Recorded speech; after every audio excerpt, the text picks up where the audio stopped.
मित्रांनो, शालिनी भक्तिसागरमध्ये तुमचे मनपूर्वक स्वागत आहे। तर मित्रांनो, मकर संक्रांतीच्या तुम्हाला खूप खूप शुभेच्छा। तर मित्रांनो, आज आपण जाणून घेणार आहोत या व्हिडिओच्या माध्यमाने मकर संक्रांत यंदा कशावर आहे आणि कोणत्या रंगाची साडी नेसावी, संपूर्ण माहिती आणि भोगीला आपण कुठला उपाय करून आपली सर्व दुःख दरिद्रता दूर करू शकतो आणि भोगी आपल्याला कशा प्रकारे साजरी करायची आहे, तर संपूर्ण माहिती आपण आज या व्हिडिओच्या माध्यमाने जाणून घेणार आहोत। तर आपण विष्णू पुराण पुत्रदा एकादशीला आलेला आहे, खूप छान आहे विष्णू पुराणचा भाग।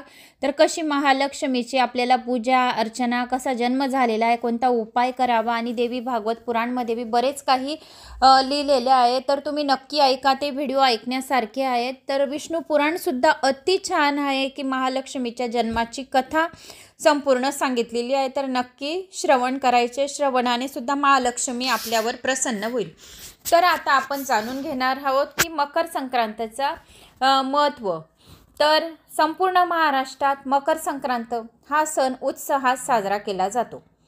यावर्षी 2025 मध्ये मकर संक्रांत 14 जानेवारी मंगळवारी साजरी केली जाणार आहे। यावेळी सकाळी 8:55 सूर्य धनु राशीतून मकर राशीमध्ये प्रवेश करणार आहे। यामुळे 14 जानेवारीला मकर संक्रांत साजरी केली जाणार आहे। या दिवशी गंगा स्नान करणं आणि दान करणं याला विशेष महत्त्व आहे। तर मकर संक्रांतीला कोणत्या शुभ मुहूर्तावर आपल्याला स्नान आणि दान केल्याने पुण्य मिळेल, तसेच यंदा संक्रांतीला कोणत्या रंगाची साडी नेसावी आणि कोणती साडी नेसू नये, तर ते आपण जाणून घेऊ। तर मकर संक्रांतीची महत्त्वाचं जे आहे तर ते आपण जाणून घेऊया।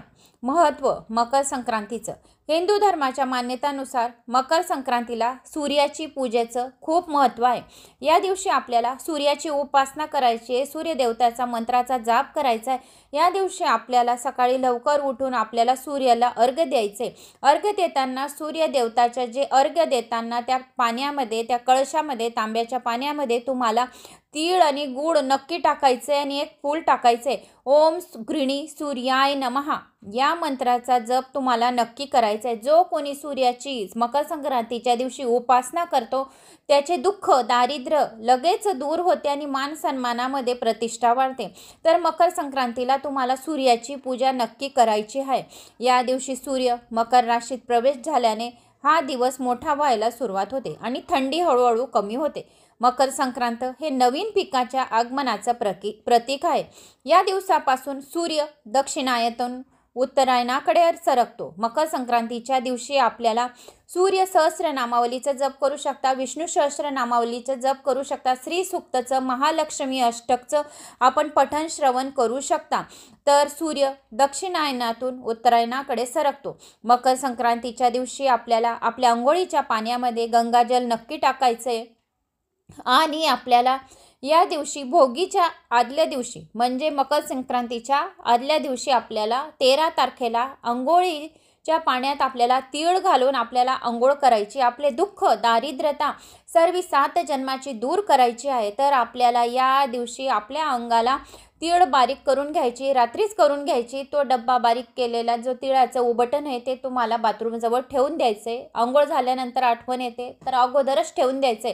त्यात थोडी तुम्हाला हळद घालायची आणि ते उबटन आपल्या अंगाला भोगीच्या दिवशी केस धुवायचं महत्त्व आहे। भोगीच्या दिवशी केस पण नक्की धुवायचे। तीळ टाकून तुम्हाला अंगाला उबटन लावायचं। या दिवशी देवांना तुम्हाला भोगीच्या दिवशी तिळगुळाचे लाडू अर्पण करायचे आणि पिंपळाच्या झाडाखाली सुद्धा तुम्हाला तिळगुळाचा लाडू घेऊन जायचा आहे। त्या तिळगुळाच्या लाडूमध्ये तुम्हाला 1 रुपयाचा सिक्का गुप्त लक्ष्मी म्हणून दान करायचा आहे। तर तुम्हाला पिंपळाच्या झाडाजवळ जाऊन एका पानावर या प्लेटवर कागदावर काहीतरी तुम्हाला घेऊन जाऊन या डिस्पोजरमध्ये तुम्हाला तिळगुळाचा लाडू घेऊन मध्ये त्याच्यात 1 रुपयाचा सिक्का तुम्हाला गुप्त लक्ष्मी म्हणून तुम्ही पिंपळाच्या वृक्षाखाली गुप्त लक्ष्मी दान करायचे।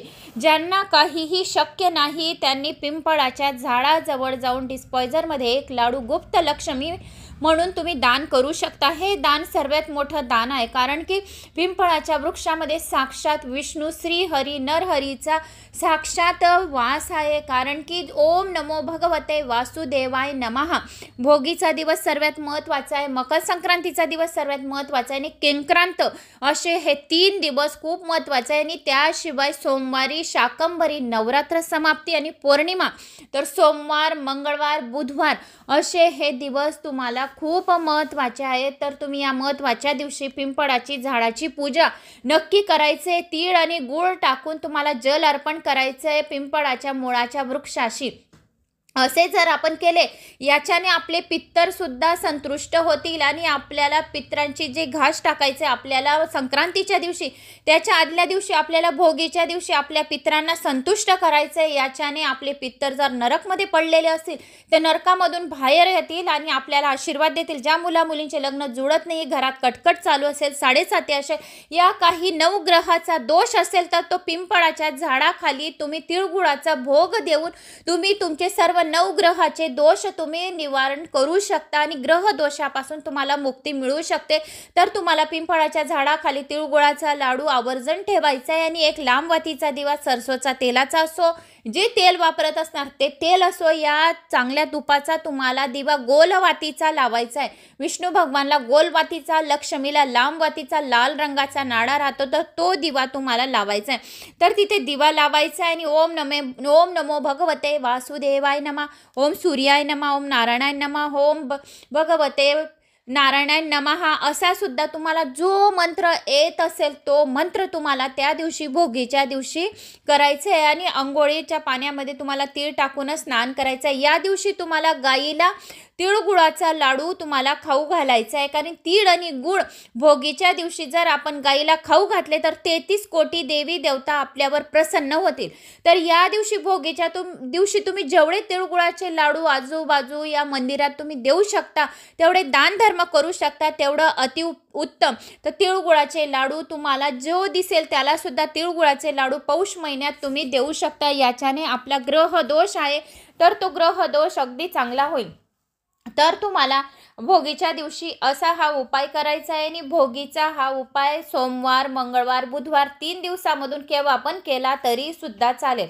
तर आपल्याला या दिवशी मकर संक्रांतीच्या दिवशी दान धर्म करण्याचा खूप काही महत्त्व आहे. या दिवशी गंगा यमुना सरस्वती कावेरी चर्मनवती वेत्रा शिप्रा जया खंडिकाय अशा समुद्रांच्या नद्यांचं पाणी असेल घरात तर अतिउत्तम, नाही तर 7 नद्यांचं नामस्मरण करून हर हर गंगे असे आंघोळ पण करायची 3 दिवसपर्यंत. म्हणजे आपल्याला संपूर्ण पौष महिन्याच्या तीर्थयात्रा 12 ज्योतिर्लिंगांच्या तीर्थयात्रा केल्याचे पुण्यफळाची प्राप्ती होईल.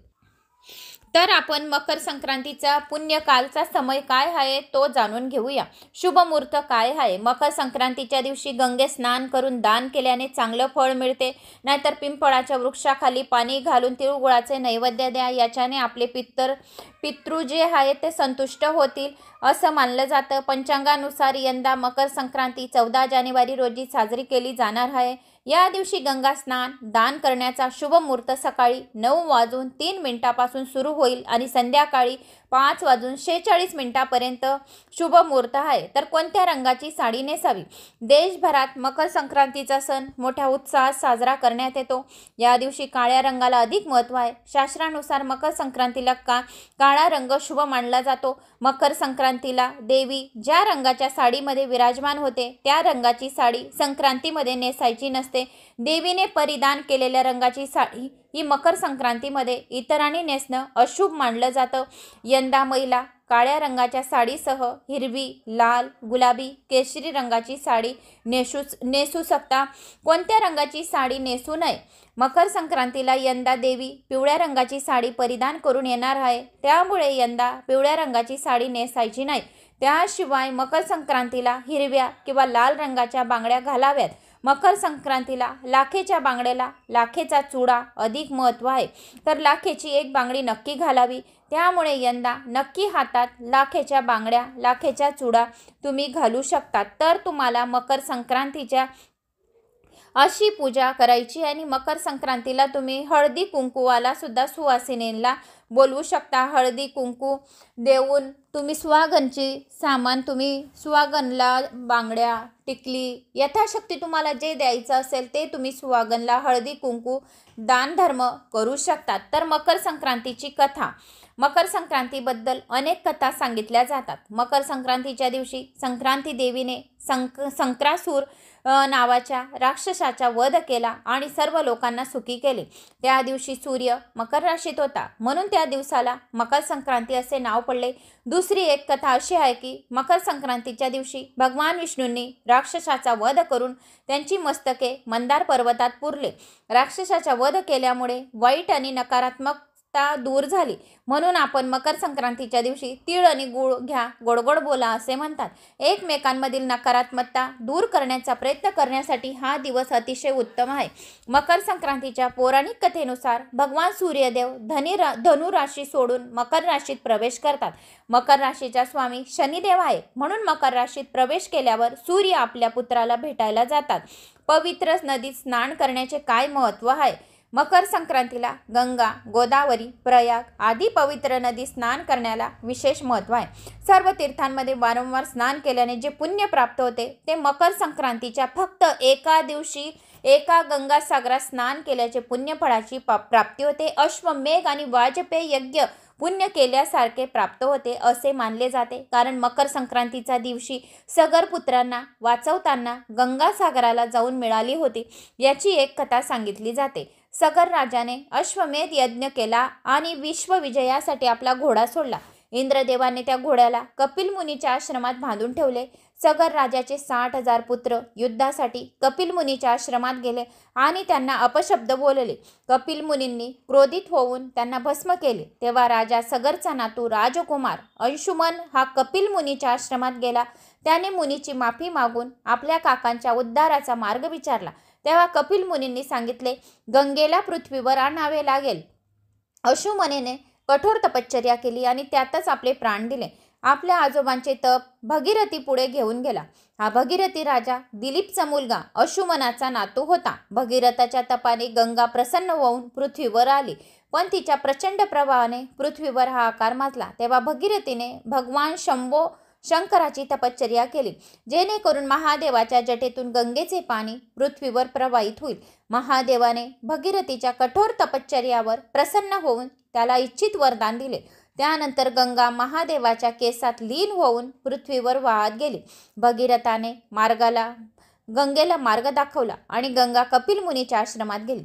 तेथे त्यांचे पूर्वज मोक्षाची वाट पाहत होते. भगीरथीच्या पूर्वजांना गंगेच्या पवित्र पाण्याने वाचवले. त्यानंतर गंगा समुद्रात मिसळून गेली. ज्या दिवशी गंगा कपिल मुनीच्या आश्रमात पोचली तो दिवस मकर संक्रांतीचा दिवस होता. म्हणून मकर संक्रांतीच्या दिवशी गंगेत स्नान केल्याचे महत्त्व आहे. तर काळा पोशाख का परिधान करावा मकर संक्रांतीला? मकर संक्रांतीपासून दिनमान वाढायला सुरुवात होते. काळोख्या मोठ्या रात्रीला काळ्या रंगाची वस्त्रे नेसून निरोप दिला जातो म्हणून संक्रांती दिवशी काळे कपडे घातले जातात. जानेवारी महिना म्हणजे थंडीचे दिवस. त्यात काळा रंग उष्णता शोषून घेतो. थंडीच्या दिवसात शरीर उबदार राहावे म्हणून मकर संक्रांतीला काळ्या रंगाचे कपडे घालण्याची पद्धत रूढ झाली आहे. काही जण म्हणतात काळा हा नकारात्मकतेचा रंग आहे. हा सहसा शुभ कार्यात घातला जात नाही, पण संक्रांतीमध्ये आवर्जून काळा पेहराव घातला जातो. त्यावर हलव्याचे दागिने घातले जातात, पण फक्त काळा असे होत नाही तर त्यात दागिन्यांच्या रूपात पांढरा रंग एकरूप होतो. शरीराला उष्ण ठेवणाऱ्या तिळाचे सेवन व्हावे म्हणून तिळगुळ खाल्ले जाते. सूर्याचे उत्तरायण सुरू.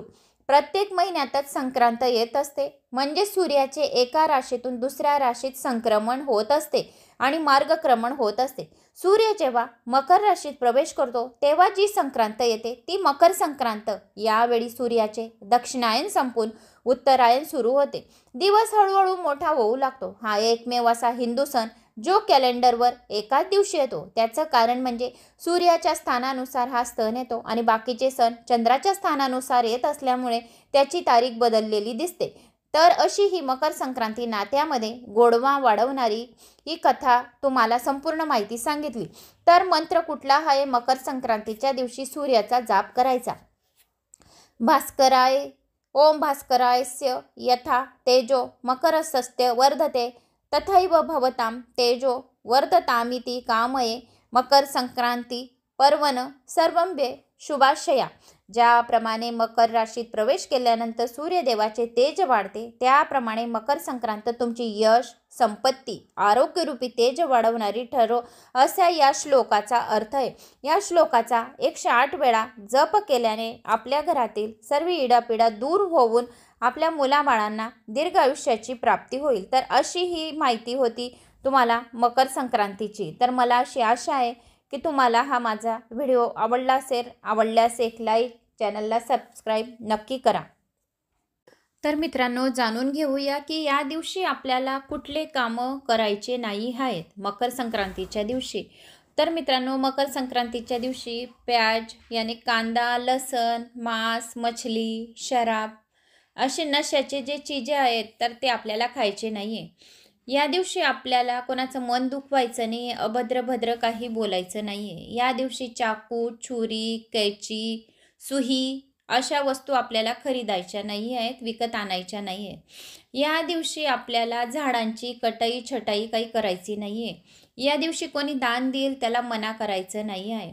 या दिवशी आपल्या जवळचे काही पैसे असतील तर ते तुम्हाला त्या दिवशी कोणाला द्यायचे नसणार. काही कर्ज घेतलं असेल या काही केलं असेल तर या दिवशी लक्ष्मी आपल्याला कोणाला द्यायची नाही आहे, दुसऱ्या दिवशी द्या.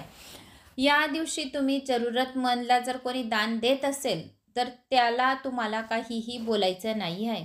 या दिवशी शारीरिक संबंधसुद्धा करायचे नाही आहे. या दिवशी आपल्याला बाल वगैरे धुवायचे नाही, केस धुवायचे नाही आहे. या दिवशी मदिरा पान आपल्याला करायचं नाही आहे. या दिवशी बिना आंघोळ केल्याशिवाय काहीही खायचे नाही आहेत. तर ही कामं तुम्हाला म्हणजे आवर्जून करायचे नाही आहेत, कारण असे केल्याने आपल्याला पापेचे भागीदारी बनू, दोष लागू, पितृदोष लागतो. म्हणून कोणी दानधर्म पण करेल तर दानधर्म करणाऱ्याला कधीही मना करू नये. तर हे कामं आपल्याला करायची नाही आहेत. तर मित्रांनो, यावर्षी मकर संक्रांत उत्तर दिशेकडे जात आहे. तर उत्तरेकडे तुम्हाला लक्ष्मी प्राप्तीसाठी एक लांब वातीचा दिवा घ्यायचा. तर दिवा कसा लावायचा आहे, तुम्हाला कोरा दीपदान करायचा आहे. जे आपल्या शिकोऱ्या येतात, जे कोरे दीपक राहतात, ते कोरे दीपक जे दिवाळीत आपण पणत्या लावतो तर ते दीपक तुम्हाला कोऱ्या लावायच्या आहेत. आणि आपला नाडा राहतो हातात बांधायचा लाल पिवळ्या कलरचा, तर तो तुम्हाला 21 वाती करून घ्यायच्या आहे. त्याच्या म्हणजे 21 तुम्हाला बारीक धागा येतो नाळा, तर त्या 21 लांब वात करून तुम्हाला कैचीने असे व्यवस्थित कापून घ्यायचे. आणि 21 म्हणजे आपण 21 दिवे लावल्याचे एकाच पंक्तीमध्ये, एकाच दीपकामध्ये 21 दिवे लावण्याचे आपल्याला पुण्यफळाची प्राप्ती होईल. आणि काळे तीळ तुम्हाला ते दीपकमध्ये टाकायचं आहे. आणि गाईच्या तुपाचाच दिवा तुम्हाला ईशान्य कोपऱ्यामध्ये लावायचा आहे. कारण उत्तर दिशा ही माता लक्ष्मीची राहते आणि भरभराटीची राहते. जर आपली तिजोरी पण उत्तर दिशेला ठेवली तर अग्रसर होते, धनात वाढ होते. तर ईशान्य कोपऱ्याला तुम्हाला उत्तर ईशान्य कोपऱ्याला लांब वातीचा दिवा लाल कलरच्या नाड्याचाच लावायचा आहे. जर तुमच्याजवळ नाडा नसणार तर लांब वात असेल तर त्याला लाल करून घ्यायच्या. आणि जसे आपण 108 वाती लावतो या 750 वाती लावतो तशा प्रकारे तुम्हाला 21 लांब वाती लावायच्या. आणि त्यात 21 काळे तीळ टाकायचे. काळे तीळ असो, सफेद तीळ असो, पांढरे तीळ असो, जे असेल ते टाकायचे. कमलगट्ट्याचा मणी टाकायचे, एक लोंग टाकायची. असा दिवा लावल्याने वर्षभर आपल्या घरात धनधान्याचा भांडार भरलेला राहील, स्थायी रूपमध्ये राहील. आणि विष्णू गायत्री मंत्र या लक्ष्मी गायत्री मंत्राचा तुम्हाला जप करत करत तो दिवा लावायचा आहे. जर तुम्हाला विष्णू गायत्री मंत्र, लक्ष्मी गायत्री मंत्र येत नसणार, ओम लक्ष्मी नारायणाय नमः, ओम श्रीम नमः, ओम श्रीम नमः या मंत्राचा जप करत करत दिवा लावायचा. कारण की उत्तरे दिशेस माता लक्ष्मी जात आहे, म्हणून आपल्याला आपल्या घरात भरभराटी करून घ्यायची. म्हणून हा दिवा नक्की लावा. तर मित्रांनो, मकर संक्रांतीला तुम्ही हे 10 महा उपाय करू शकतात. तर कुठले 10 महा उपाय करायचे? मकर संक्रांतीच्या दिवशी तुम्हाला जर आपले पितरांसाठी तुम्हाला संतुष्ट करायचे असेल तर पितरांसाठी तुम्हाला पितृ अष्टकचे पठण करू शकता. ओम पितृदेवाय नमः या मंत्राचा तुम्ही जप करावा. म्हणजे याच्याने आपले पितृ जे आहेत तर ते खूप प्रसन्न होतील. या दिवशी तुम्हाला काळे तीळ आपल्या अंघोळीच्या पाण्यामध्ये टाकून स्नान करायचे. याच्याने जर 7.5 असेल तर तुमच्यावर शनी देव जे आहेत तर ते खूप प्रसन्न होतील आणि तुम्हाला अश्वमेध यज्ञ केल्याचे पुण्यफळाची प्राप्ती होईल. मकर संक्रांतीच्या दिवशी तुम्ही आंब्याचे जे काड्या आहेत त्याचे हवन करून त्याच्यात 108 वेळा तिळची आहुती द्यावी आणि गायत्री मंत्राचा 108 वेळा जप करावा. असे केल्याने खूप आपल्या मनातल्या इच्छा ज्या असतील त्या लवकरात लवकर पूर्ण होतील आणि काही बिमारी रोग असेल ते जडपासून खतम होईल आणि सकारात्मक ऊर्जाचा प्रभाव आपल्या घरात वाढेल. या दिवशी सूर्यदेवाची पूजाचं खूप महत्त्व मानलं गेलं आहे. तर तुम्हाला सूर्यदेवतेचे जर तुम्ही अर्घ्य देत आहे तर त्या पाण्यामध्ये तुम्हाला लाल चंदन, लाल फूल, काळं तीळ आणि गूळ टाकून अर्घ्य द्यायचे. याच्याने तुमची मान सन्मानमध्ये वृद्धी होईल. कॅरियरमध्ये तुमचे जे नशीब आहे ते अतिशय चमकेल. या दिवशी तुम्ही मकर संक्रांतीच्या दिवशी महिलांना हळदी कुंकू देऊ शकता. ही रसम तुम्ही पूर्ण करू शकता आणि हळदी कुंकू झाल्यानंतर आपल्या नवऱ्याच्या आयुष्यासाठी, दीर्घ आयुष्यासाठी तुम्ही आपल्या सौभाग्यामध्ये वाढ होण्यासाठी सुहागनच्या 14 वस्तू तुम्हाला सुहागनला दान धर्म करायचा आहे. या दिवशी मकर संक्रांतीचा हा दिवस खूप विशेष महत्त्व आहे. तर या दिवशी तुम्ही कुठले अजून दान करू शकता. तिळाचे दान केल्याने मृत्यूचा भय राहत नाही. कंबलचे दान करावे, लाल कपडा दान करावा, लाल मिठाई दान करावी, मूंगफल्ली, चावल, मूगची डाळ, खिचडी, गूळ आणि काळी उडदची डाळ असे तुम्ही जर दान केले तर शनी, राहू, केतू, सूर्य तर यांची आपल्याला शुभ फळाची प्राप्ती होते आणि तो व्यक्ती अतिशय धनवान बनतो. पशु पक्षींची सेवा तुम्ही या दिवशी करू शकता. या दिवशी तुम्ही गायला तिळगुळचा लाडू, हरा चारा घालू शकता आणि पिंपळाच्या झाडाखाली तिथे मुंग्या असतील तर तिथे तिळगुळाचे लाडू तुम्ही बारीक फोडून तिथे टाकून येऊ शकता. या दिवशी तुम्ही मछल्यांना आट्याचे गोळे देऊ शकता. या दिवशी बाजरासुद्धा खाऊ घालणं अतिशय शुभ मानलं गेलेले आहे. तर असे केल्याने आपल्या कठीणहून कठीण इच्छा ज्या असतील त्या लवकरात लवकर पूर्ण व्हायला मदत होईल. तर तुम्ही या दिवशी काळ्या तिळाचा उपाय नक्की करा आपल्या परिवाराचे नजरदोष, रोग दूर करण्यासाठी. मकर संक्रांतीच्या दिवशी मूठभर काळे तीळ घ्यायचे आणि 7 वेळा प्रत्येकाच्या अंगावरून 7 वेळा उतारून फेकून द्यायचे. अशी मान्यता आहे की असे केल्याने रोग, काही पण आजार असेल तो दूर होतो आणि कर्जापासून सुद्धा छुटकारा भेटतो. तर सालभर जर पित्तर आपल्यावर प्रसन्न राहायला पाहिजे आहे तर मकर संक्रांतीच्या दिवशी तर्पण, श्राद्ध कर्म असे केले. तर्पण आणि श्राद्ध तर आपले पित्तर वर्षभर प्रसन्न राहतात आणि आपल्या परिवाराचा वंशाची वृद्धी वाढते. वैवाहिक जीवन अतिशय सुखमय राहते आणि घरात महालक्ष्मीची बरकती स्थायी रूपमध्ये राहते.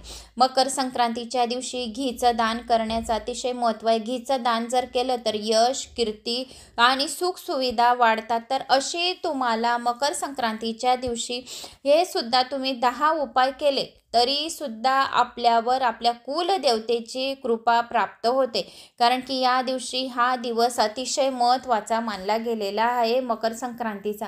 मकर संक्रांतीच्या दिवशी महालक्ष्मीच्या 108 वेळा विष्णू गायत्री मंत्र, लक्ष्मी गायत्री मंत्राचा जप करू शकता. या दिवशी ओम गृणी सूर्याय नमः हा जप अतिशय महत्त्वाचा आहे. तर तुम्ही या दिवशी ओम सूर्याय नमः या मंत्राचा जप म्हणजे तुम्हाला 108 वेळा तरी करायचं आहे. 108 वेळा नाही करू शकले तर तुम्ही 5 वेळा, 7 वेळा, 11 वेळा नक्की करा.